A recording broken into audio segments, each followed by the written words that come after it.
Viewers, দেখতেই পাচ্ছেন জায়গাটি কতটা অপরূপ। একদম ঢাকার কাছে এরকম মানে নীরব, নিভৃত, শব্দ দূষণ, বায়ু দূষণ মুক্ত সুন্দর একটি এলাকা আসলে খুব মানে এরকম কমই দেখা যায়। তো ভিউয়ার্স, এই মুহূর্তে যেই জায়গাটিতে আছি এবং আমি এখন ঘুরছি, এই জায়গাটির নাম হচ্ছে ভাওয়াল মনোহরিয়া। এটি হচ্ছে কেরানীগঞ্জের যেই আটিবাজার আছে, আটিবাজারের ভাওয়াল মনোহরিয়া এলাকার যে গ্র্যান্ড ভাওয়াল রিসোর্ট আছে, ঠিক এর সামনেই হচ্ছে এই জায়গাটি। একদম অবারিত সবুজ প্রকৃতি, মুগ্ধ করার মতো একটি জায়গা।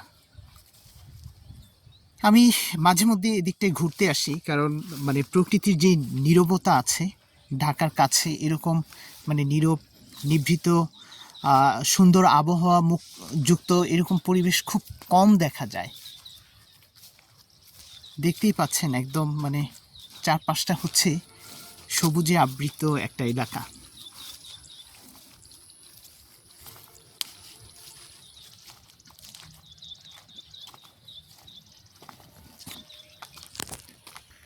আসলে এই জায়গাগুলো আপনার মনের বাড়তি শক্তি দিবে, শরীরে এনার্জি বাড়াবে।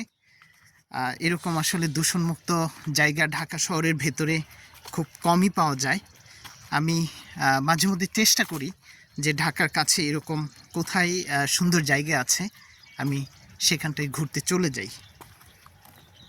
সহজেই এই জায়গাগুলোতে আসা যায়। আমি যেভাবে আসলাম ঢাকার গুলিস্তান থেকে বাসে উঠে আমি চুনকুটিয়া যেই এলাকা রয়েছে কদমতলী, সেই চুনকুটিয়া একটু আগে কদমতলী ব্রিজ পার হয়ে নেমে যায়। সেখান থেকে একটি সিএনজি নিয়ে আটিবাজার আসি, আর আটিবাজার থেকে অটোরিকশা ভাড়া করে এই জায়গাটিতে চলে এসেছি।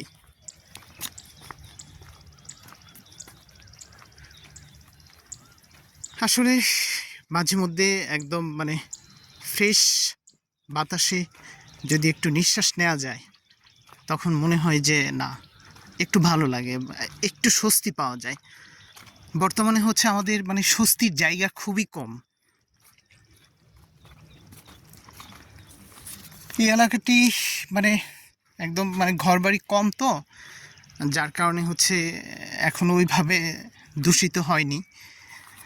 সবুজ প্রকৃতি রয়েছে, সুন্দর সুন্দর আম গাছ, বিভিন্ন গাছগাছালি লাগানো হয়েছে, এই জন্য মানে ভালো লাগে। তো ভিউয়ার্স, সুন্দর এই জায়গাটি থেকে বিদায় নিচ্ছি। ভালো থাকুন, সুস্থ থাকুন, আল্লাহ হাফেজ।